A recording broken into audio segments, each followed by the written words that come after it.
Një aksident me pasojë vdekjen e një 57 vjeçari e shënuar mëngjesin e kësaj të njëjtë në aksin rrugor Shkodër-Koplik pranë fshatit Grymjer.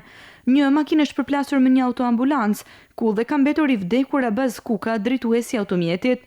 Ndërkohë e plagosur ka mbetur vajza e viktimës 18 vjeçare, e cila ndodhet në Spitalin Rajonal Shkodrës, ku po merr ndihmën e nevojshme mjekësore dhe është jashtë rrezikut për jetën. Policia vendore e Shkodrës në njoftimin e saj bën me dije se rreth orës 8:35 minuta në aksin rrugor Shkodër-Hanihotit, autoambulanca me drejtues shtetasin me iniciale PS është përplasur me automjetin me drejtues shtetasin AK 57 vjeç dhe 2 pasagjerë.